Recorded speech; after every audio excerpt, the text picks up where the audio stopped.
குறையும் இல்லாமல் என்னெல்லாம் செய்ய முடியுமோ செஞ்சிடணும் அப்படின்னு ஆசைப்பட்டோம். 20 வருஷத்துக்கு அப்புறமா இப்போ இந்த இடம் கிடச்சிருக்கு. ஏதாவது சந்தேகம் இருந்தால் அதையும் சொல்லிடுறேன். இது வந்து படிப்புக்காக கொடுக்குற நன்கொடையில் பண்ண இடம் கிடையாது. இது நீங்கள் எனக்கு கொடுக்குற வாய்ப்பு, எனக்கு இருக்கிற வருமானத்து மூலமாக பண்ண பில்டிங் தான் இது. பட் நன்கொடையாக வர ஒரு காசும் படிப்புக்கு மட்டும், படிப்பு சார்ந்த செலவுகளுக்கு மட்டுமே தான் வந்து அதை பயன்படுத்திகிட்டு இருக்கோம். ஸோ இதை திரும்பி நான் ஏன் சொல்கிறேன் அப்படின்னா, 10,000க்கு மேலே அப்ளிகேஷன்ஸ் இன்னும் அரசு பள்ளிகள்லேருந்து வந்துட்டு இருக்கு. அவங்களுக்கான தேவைகள் அதிகமாக இருக்குது. வருஷத்துக்கு வந்து நாங்கள் இப்போவும் 700 மாணவர்கள் கிட்ட தான் அவங்களோட வாழ்க்கையை தொட முடியுது, மாற்ற முடியுது. இன்னும் நிறையா அன்பு தேவைப்படுது, இன்னும் நிறையா பேர்த்தோட பிளெஸிங்ஸ் தேவைப்படுது.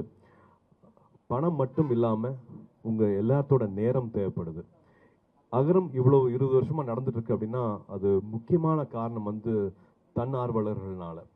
ஒரு உதாரணத்துக்கு வந்து சொல்லணும்னா, கல்வராயன் மலை இருக்குது, ஜவாது மலை பக்கத்தில் வந்து கல்வராயன் மலை இருக்குன்னா அங்கேருந்து ஒரு அப்ளிகேஷன் வருது.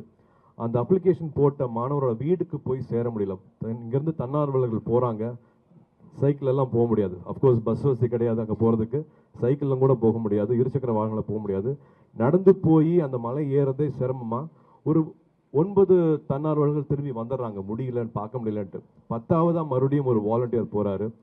அவர் பார்த்து அவர் அப்ளிகேஷன் கொடுத்து இப்போ அந்த தம்பி டாக்டர் ஆகியிருக்காரு.